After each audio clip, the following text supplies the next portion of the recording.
a pretty cool fest. It was right on the riverfront in Peoria. If anyone doesn't know Peoria, which I'm guessing most people don't, because it's a small-sized city in Illinois.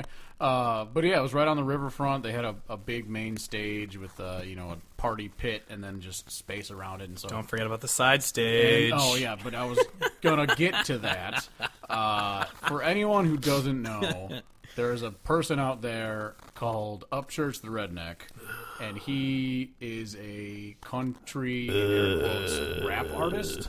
And all of his fans, not all of them, but a lot of his fans were wearing these like Confederate flag hoodies and were just, You are from Illinois. Dudes from fucking Illinois, man. Land of Lincoln. How about that? But yeah, so he was terrible. We walked in hearing him, and it was just rap country nonsense noise. Yeah. But then Whiskey Myers went on. Whiskey Myers is awesome. Always but then it. Someone got like injured in the party pit, and so they had to stop the show and say, "Can we get a medic?" But then the person ended up. I'm pretty sure they got him out of there, and they were okay. Yeah. But then they went back into it, and, Whiskey Myers is good. We've seen him a couple times now. Yeah. And then the worst thing ever happened when Cody Jinks came on stage. No one knew who he was. Yeah, no, this was what bugged me more than anything. So we didn't buy party pit passes. Party pit passes. Yeah. It's a lot of peace. Jesus Christ. Dude, anyway. Alliteration, bro. Yeah, man. Yeah, but so we were out in like the fringe, kind of like out in the back area, because I don't feel like being elbows to assholes with a bunch of people who are seeing a show.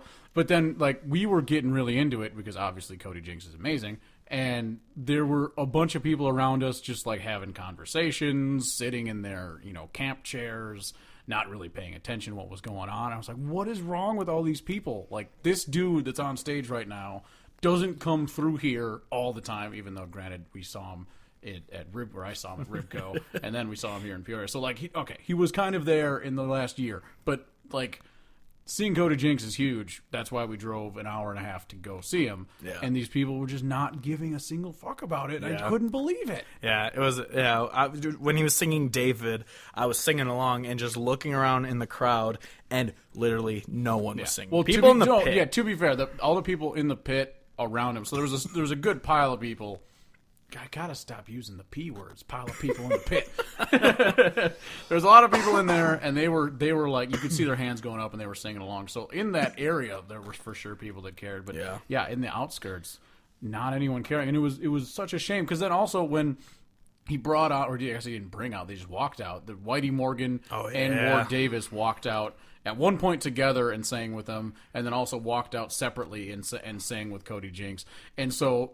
That was awesome, and there were still a bunch of people in the crowd who just didn't like recognize them. They didn't know that didn't know or care. And I was like, dude, like this is huge right now. This is awesome. Yeah, but for the reason why people didn't know who he was is that he was the last opener before Aaron Lewis, who was the headliner. Yeah, so there were people that it was an Aaron Lewis crowd. I can get it, but at the same time, I mean, granted.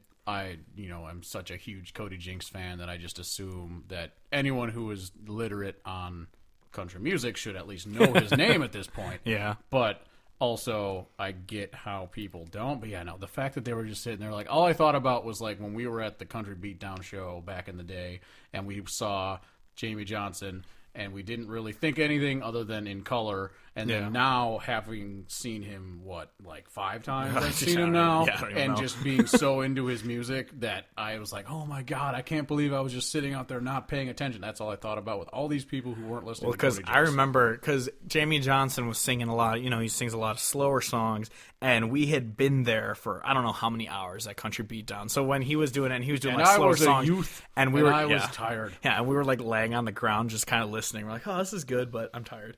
But yeah, it just sucked that people didn't know Cody Jinks as well as we would have liked. Very saddening. But an artist who everyone does know that we are seeing this week as our tour of country concerts continues because of how many we've been to. This is like the last one, but it has been quite all right, so it's October now, but I'm considering it all the month of music, which is September, and then this one show.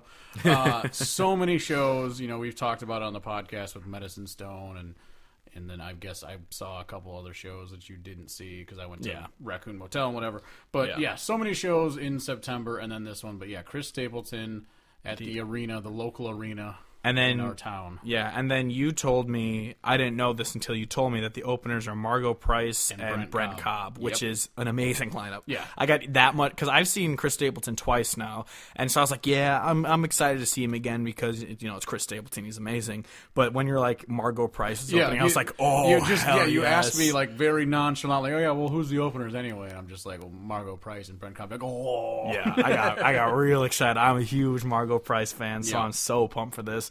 And Brent Cobb, he's amazing as well. Yeah. But so now I'm really excited for this concert, and going to work on Friday is gonna suck. Yeah, it's and I'm really busy this week, so it's gonna suck really hard.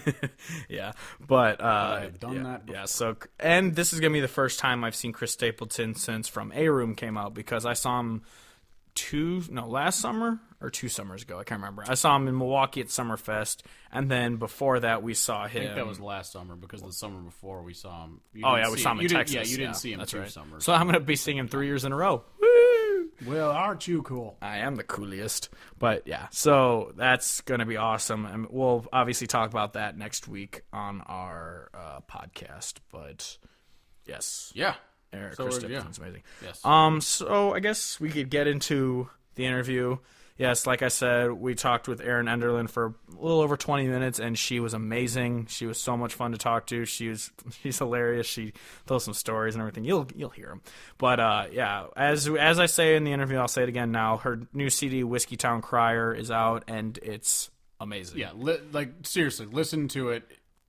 immediately. Don't even listen to the interview yet. Just stop, listen to the album, and then listen to the interview. And then listen, yeah.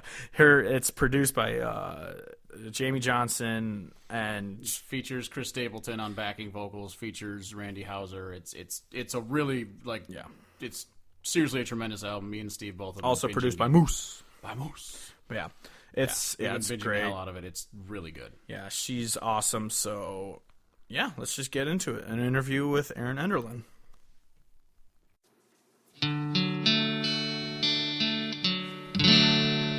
All right, we're joined today by our very first Not My Brother guest on the show, an amazing songwriter who has written songs for artists such as Alan Jackson, Leanne Womack, Luke Bryan, Randy Travis, Muscadine Bloodline, and many more, with her phenomenal sophomore album, Whiskey Town Crier, recently hitting shelves. Welcome to the Hodge Podcast, Erin Enderlin. Hello. Thank you so much for having me on today. Oh, yes. Thank you very much for joining us. Yes, as we said before, you were our first, so we're very excited for this. We don't know what we're doing. We're going to go for it, though. And I think this is my first podcast, too, so I guess we'll both be earning badges today. Yes. Awesome. I guess the first thing we want to do is, we started this podcast, obviously, if you don't know, it's to introduce people to artists that they may not have heard of, because obviously we could come on here and tell everyone who Luke Bryan is, and everyone's going to be like, yeah, I've heard him a million times. But we want to give voices and, ears to people who deserve to, and obviously we listen to your music, and it's awesome, so we definitely are excited to have you here and introduce you. So I guess we just kind of want to know how you kind of got into music. Did you want to start as just a songwriter, or did you want to always perform your own songs? Because obviously you've had people like Alan Jackson pick up your songs, which has to be huge. Yeah, it's pretty crazy. I fell in love with country music when I was really young. I don't really remember a time before listening to country music, and listened to a lot of it at my grandparents' house, and that's where I really kind of started getting into it, and started taking music lessons when I was about 4 or 5. Oh, wow. Damn. When I was 3 and a half, I stole the mic at a little show thing when my parents weren't watching me. I went up and interrupted this guy's set, so just when you're 3 and a half, not so much anymore. But, so I don't know what it was possessed me, but in 10th grade, I started writing songs. 10th grade, when I was 10, I started writing songs and taking them to music class and singing them for my friends, and it just kind of grew from there. I started playing a lot around Central Arkansas, where I'm from, and when I was 18, I moved to Nashville, and I don't really know, especially at first, if I understood that, like, songwriters, like, that's a job, and that, like, being a singer even is a job. And so it was interesting kind of figuring that all out. I had a guitar teacher when I was in high school that had played some for Emmylou Harris and Chet Atkins, and was like, oh yeah, these are like, you can do this. Huh. Yeah. Like, these aren't just aliens on another planet that we're watching on CMT, but I was just going to say, I feel like a lot of people who aren't as familiar with kind of how country music is compared to maybe some other genres with that whole songwriter scene as well as the recording artist scene. Do you ever have it where, you write a song you really like and you're like, no, I'm going to keep this one for me, or ever have any, conflict of interest kind of thing happen? I mean, I think when I started out, it was a little tough because your songs are so much a part of you. It's really a personal thing, writing. Oh, yeah. But, I think great songs, some of my favorite songs, different artists have recorded them. Some of them, the artists themselves have, written them. I mean, nobody doesn't want to hear Willie Nelson sing Crazy just because Patsy Cline killed it. You know what I mean? Yeah, definitely. Yeah. So, I think it's just the more the merrier kind of mindset. Yeah, definitely. How did it feel like the day that someone tells you Alan Jackson is recording your song? Like, it was really weird. I don't think that I really understood that. I mean, it's just really funny. I remember even driving on Music Row and hearing the song on the radio and being like, I'm pretty sure like somebody's punking me. Like, someone's just using like a computer program to run their voice through Alan Jackson simulator. Yeah, that's got to be a crazy feeling, because like that was your big move. That when all of a sudden it becomes very real. Not recording and just kind of doing your own stuff, and then hearing it on the radio, hearing someone else sing the words that you wrote. That's got to be crazy. Oh, yeah. I mean, to give you like some perspective on how like not putting the pieces together I was. He recorded that song in the spring and then released it early fall, maybe late summer, but somewhere in there. And I got a call one morning, and I'd been out, playing a show late night before, so I wasn't really awake, which is part of my excuse. But this woman was like, "Hey, Alan wants you to come to his show tonight." And I was thinking, Alan who? I don't know anyone named Alan. Like, I know there's a producer named Alan. Maybe he has a new artist. And I was like, well, I have a lot of family coming in tonight. Can I call you back in a minute? And I hung up, and I was like, wait, Alan Jackson's playing in town, but, I mean, he doesn't want to meet me. I mean, I didn't even really have money enough to buy tickets for an Alan Jackson show, like, at that point in time. That's crazy. And then all of a sudden you were on first-name basis with Alan Jackson. Yeah. Yeah. So... yeah, I called her back immediately and was like, I'm sorry, I think I'm a huge jerk. You didn't mean Alan Jackson. And she goes, yeah, and I just talked to him, and he said he'd just leave 14 tickets at will call, so you can just bring whoever you need. That's awesome. That's amazing. Yeah, so, I mean, obviously, on your first album, you recorded Monday Morning Church and You Don't Know Jack and Last Call. Were songs like Cowgirl by Tyler Farr, recorded for anyone who doesn't know, and WD-40, which is Muscadine Bloodline, did you write those kind of specifically for them, or were they songs you've kind of written and they heard them and were like, we're going to take these?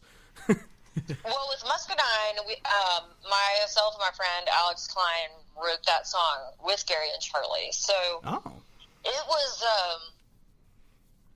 kind of just naturally for them too, because we're sitting in the room with them, and we're all putting our heads together on it. Oh, but nice. Cowgirl was a song that I'd written.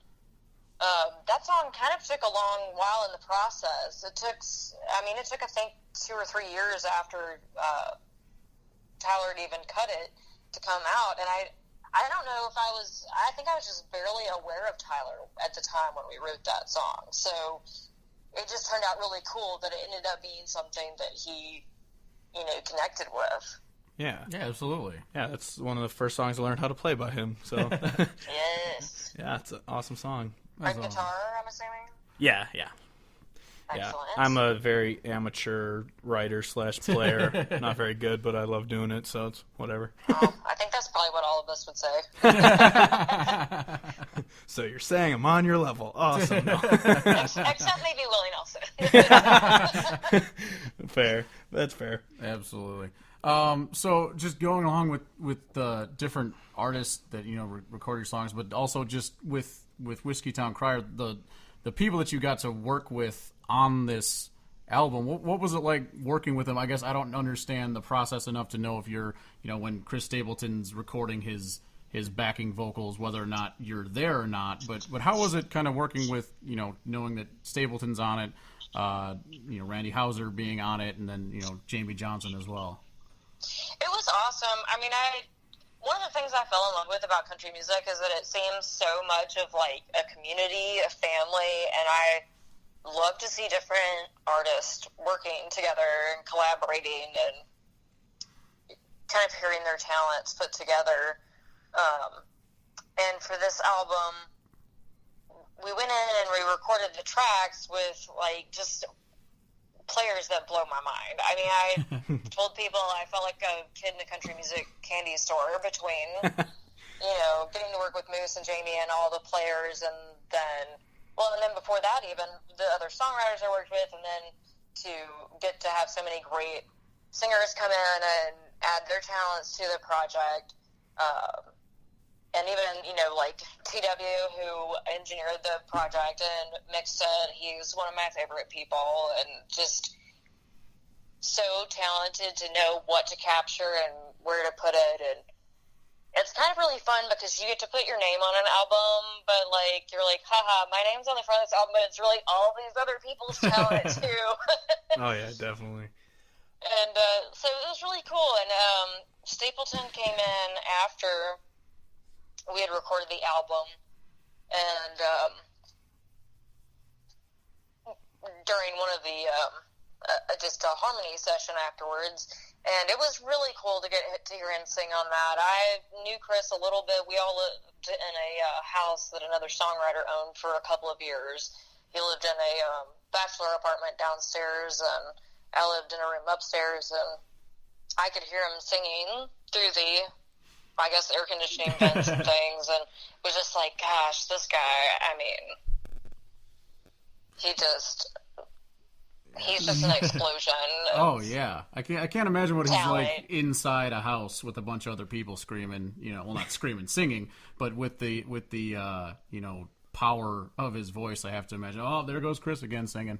Yeah, and I would literally hear him down there playing things and be like, "Oh my god, that must be a new song," and then like I'd hear it like on an album the next week, and it was like, "What? This is insane." I mean, because he was already getting tons of cuts back then, and just, I mean. And he's just so humble and such a sweet guy. And yeah, him and Morgan both. Morgan, I mean, I can't wait to see what their kids sound like because they're gonna be the gods. Power couple. Yeah, they yeah. Well, and also obviously for people who didn't know, before he exploded after the CMAs in 2013, he had already been writing songs for, I don't even know how long it had been. He had been around forever. Since the beginning of time. Yeah. There was always a Chris Stapleton. Yeah, but also with kind of working with Jamie Johnson, we noticed listening to the album that it's one of those things that Kevin and I have discussed this, we both love that it's one of those CDs where when track ends, it just flows into the next album. Is that something that you kind of did, or was that kind of a nudge from Jamie Johnson? Because I know he's done that on his last two albums. And, you know, I don't know if a lot of people know this, but Moose actually produced a couple of Jamie's albums, too, or co-produced and worked on. So they have a history together. And Jamie actually got the idea to make it a concept album and kind of the whole, like, shell of the story. And then Moose really took that and brought it to life. Oh, wow. Yeah. Yeah, we are big fans of the extended outro, extended intro kind of thing to keep it going. Yeah. It makes it. And basically, I was just sitting there being like, "Can Dan Dugmore just play for like 5 minutes and that is the whole track on the album?" Like, oh, that's awesome. Yeah. Did you have a lot of songs that you wish you could have included on the album that you couldn't for just timing or you know, cohesive reasons or anything like that? Yeah, you know, we actually almost cut enough for 2 albums. Oh, wow. And I'm really still excited about a lot of the other stuff we cut. I think it would just, you know, go in and cut a few fresh things to round it out, but these just kind of seem to settle out for what this record felt like. But yeah, that's always hard because it's like telling your kids, like one of your kids is ugly, like, sorry, you can't be on this album. You know? So, I mean, obviously this album just came out and everyone needs to still bask in its glory, but are you thinking about with those songs, are you thinking about the next one, or are you just kind of relaxing, like letting this one kind of simmer and go?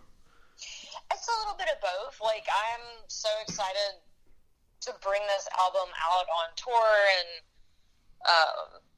I'll be doing some cool videos with it and different things, and so I'm excited to see how it develops. But at the same time, you're always thinking ahead because everything is a process, you know. So I'm already thinking of some friends I'd like to ask to come in on some of the songs that we've recorded, and also I need to start going in and singing some of those, and thinking about a couple of new songs that I'm really excited about adding to the mix too. Awesome. Absolutely. With the speaking of, you know, having friends come in, was is someone bringing in someone like Randy Houser, is that like you write that song, you're like, that's the voice I want with, or is it kind of, no offense to him, is it like a he's available type thing? Yeah, Randy is super available. I mean, he's usually just sitting around the house. But no, I think it's kind of crazy because I've been in Nashville now for 17 years, and you start seeing the people that you're hanging out with or playing in shitty dive bars with start to get, people get it, and they put them out, and we get to hear them on the radio. And Randy was one of those guys that I'd been lucky enough to hang out with him some, play some shows with him, and I just was blown away by his voice. And right from the first single, Anything Goes, too, I mean, he just knows how to put the stank on a country song, and I really thought he would get that song and, know how to round that out. Yeah, for sure. Absolutely. So I'm guessing, I looked online, you're going to Georgia soon. Are you just down in Georgia as part of your tour right now? Got a lot of dates coming up? Yeah, I'm going to Georgia for 2 dates this weekend to play with my buddy Levi Lowry, which is going to be awesome. If you don't know him, he's phenomenal. He wrote Colder Weather for Zach Brown, but he's an insane fiddle player and singer himself. Oh, very nice. Yeah. And got some dates scattered a couple places in Tennessee right after that, and then looking towards next year, start booking out. Yeah. Do you have a favorite venue so far that you've played? It's probably a toss-up, I guess, between the Grand Ole Opry and the Ryman. Yeah, that's pretty good. Yeah. I kind of spoil you. Oh, and Red Rocks. That was pretty amazing, too. Yeah, I was just saying, because the reason I bring that up is we, with the tour schedule, if you want to come up to Iowa, where we're at, we would love for you to do so. Oh, man, I'd love that. And we have this really cool barn-in-the-woods venue called Codfish Hollow, so if you played there, I guarantee it would be awesome, because we could also go to it, but also... it's just really neat, and I just yeah. Do they have T-shirts with this name? Is what I need to know. T-shirts? Yes. Yeah, does it say Codfish Hollow? Because absolutely. I mean, then it's done. Yeah, they have their logo is like a I don't know if it's a bull skull or something like that wearing headphones. Yes. Yeah, we saw saw John Moreland there, and it was just a great experience. Oh, man, that's awesome. Yeah. But, yeah, so hopefully we get to see you up here in Iowa eventually. But, I got one question that was, I thought was really interesting, that the song Home Sweet Home, it has a line about Chicago and Wrigley Field, and we're both originally from the Chicagoland area. And so it was one of those moments where I was listening to it. I'm like, I swear to God, she's talking to me right now. Because all I ever say about Chicago is, so now that I live out in Iowa, I'm like, I would never want to stay in Chicago. I love going in and I love getting out, but I could never stay there and live there. And I've been saying that for several years. And then I'm listening to this song. I'm like, she gets it. She gets what I'm saying. I mean, no offense to the people of Chicago. I love Chicago. I love visiting there. It's great for shopping and sports and food and pizza. Oh, the pizza. Which, I guess that's the same thing, but I feel like it's two different categories when you talk about Chicago pizza. It's very I've had that argument with many people. Yeah, looking at another song on your... I think I read this, I might have read wrong, or I might have dreamed it, I'm not sure. But the song, The Blues Are Alive and Well, is that... I think I read that's based off kind of Merle Haggard? Or... Yeah, I mean, I say that very loosely because I was dumb enough to even, tell him that, but I just was on a real kick of Merle, and I love his phrasing. I'm kind of like a phrasing geek anyway, but... I mean, obviously all the other parts of his writing are insane, but I just love the way he phrases things, and I was riding around in the car, and I was trying to put together some phrases that kind of, I felt like could be Merle Haggard-esque.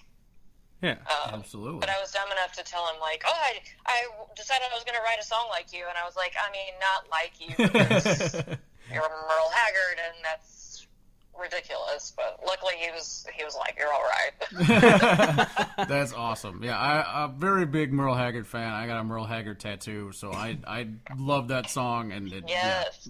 yeah, I'm all in on it. Yeah, I'm. We tried to put Haggard in the line, but we couldn't figure anything that would rhyme with that. But That is an interesting name to try to put in there. Yeah, he's a Merle guy. I got a Waylon tattoo. I've always been more of a Waylon guy myself, but we all can still be friends. Yeah. Well, as if you really need to choose between them. Like, Yeah. Yeah, you can have it all. oh, of course, it's country music. It's all meant to be together. Absolutely. Yeah. I don't know if I got really much else to ask about the album. I mean, we've been binging it recently for.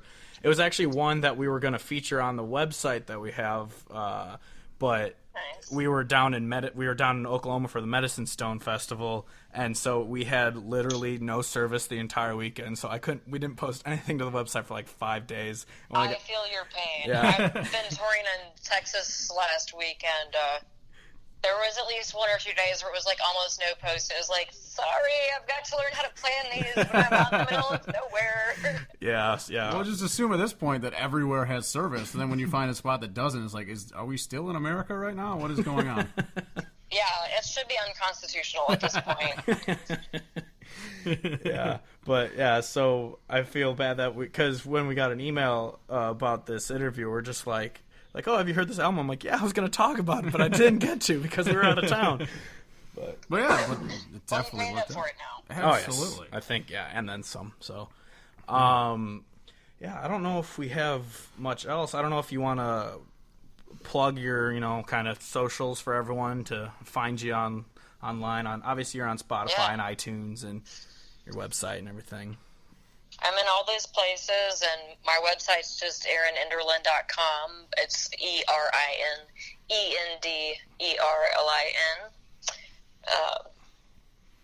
And I'm on the face place, as my grandmother says.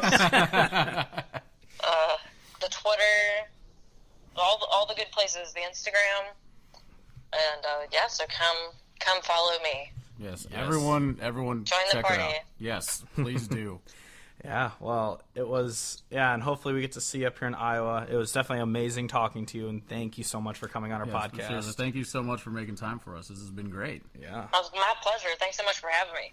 Yeah, absolutely. Good luck with the rest of your tours that you have coming up in the next couple of days, and just the rest of the tour in general. Yeah. Awesome. And everyone, Thank you. and everyone buy the album. Do it. Do it now. Yes.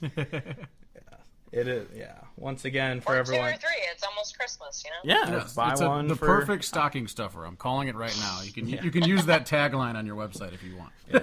Yes. So for everyone, it's Whiskey Town Crier. Go out, buy it, listen to it on repeat. Once you wear out the CD, buy it again.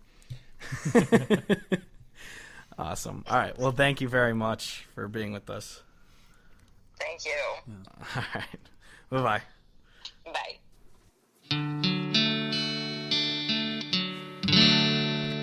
What an amazing interview that was.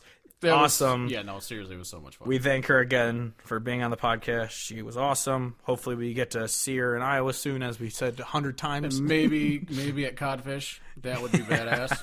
Which, as we've said on many podcasts, is Kevin's favorite venue and my favorite venue. I'm not going to lie about that. And Nathaniel Rateliff's favorite venue. Like, let's be real. That is true. That is very true.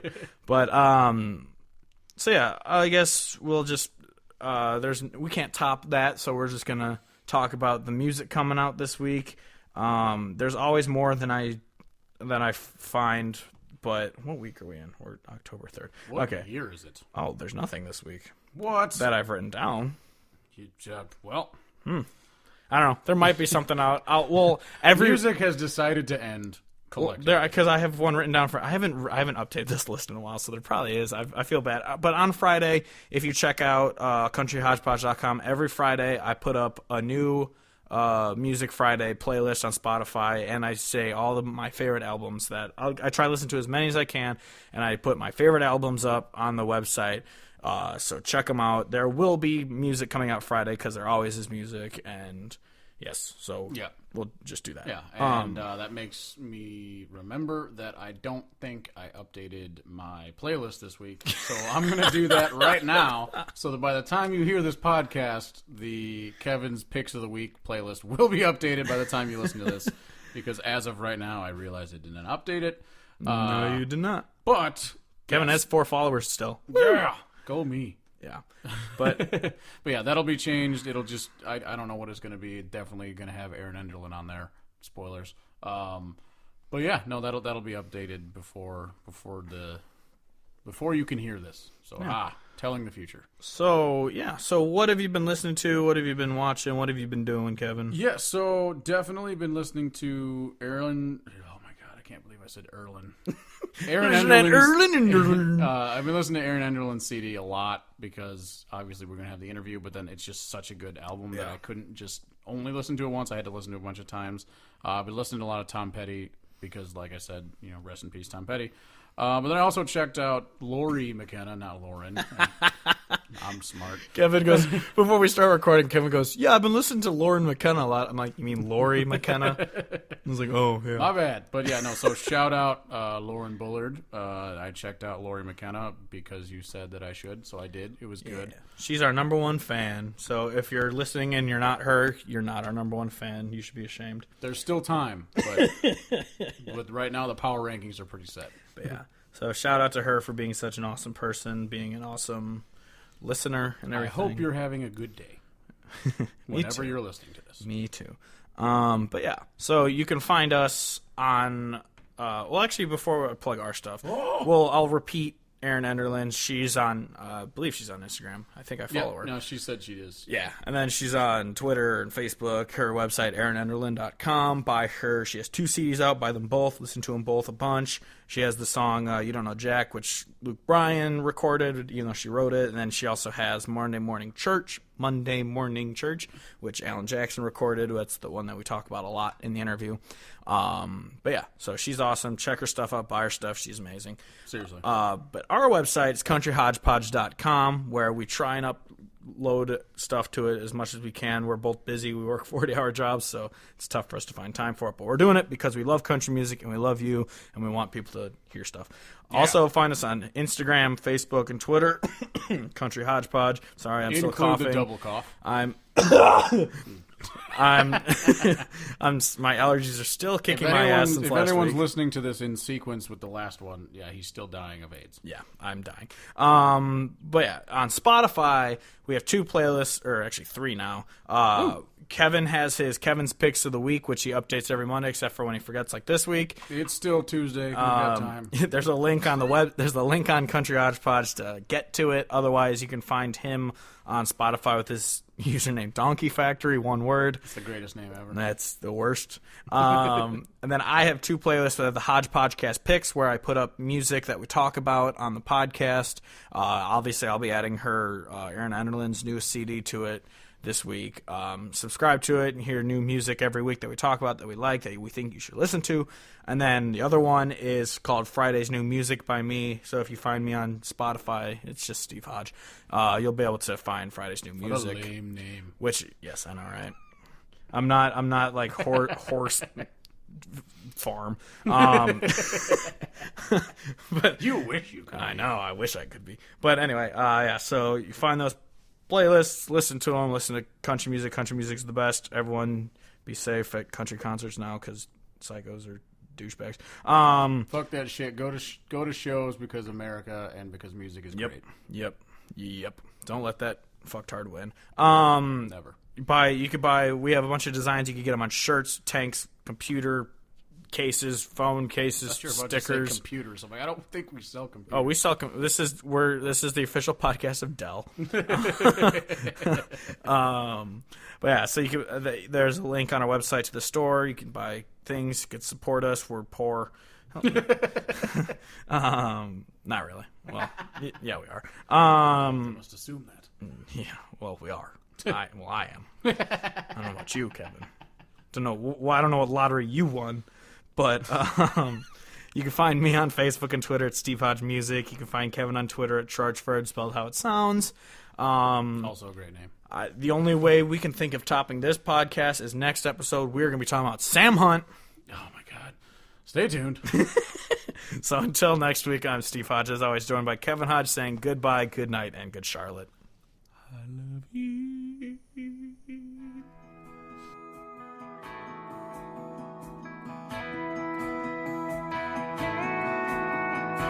I know that most folks, they like a good joke, laughing and wearing a smile. A place where the good times flow like a good wine, and love songs are always in style. But the blues are alive and well. I'm living proof that heartache still sells.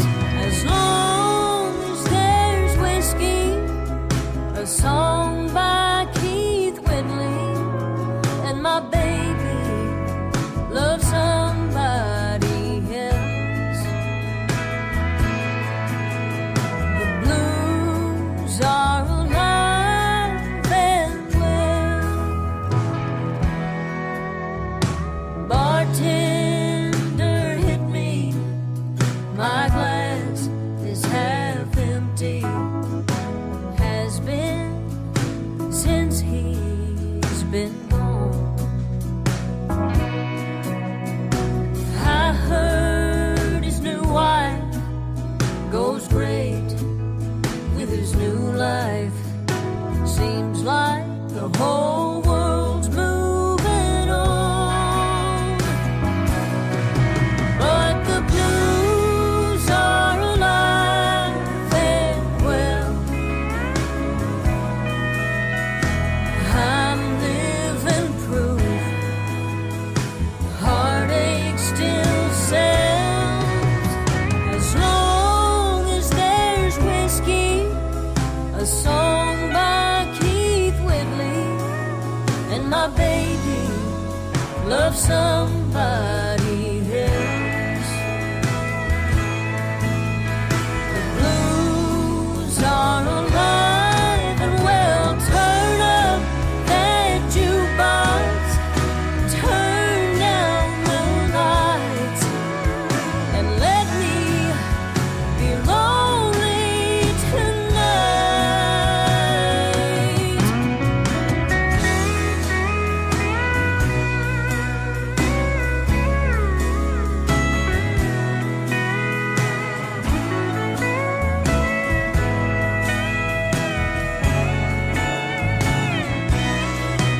As long as there's whiskey, a song by Keith Whitley, and my baby loves some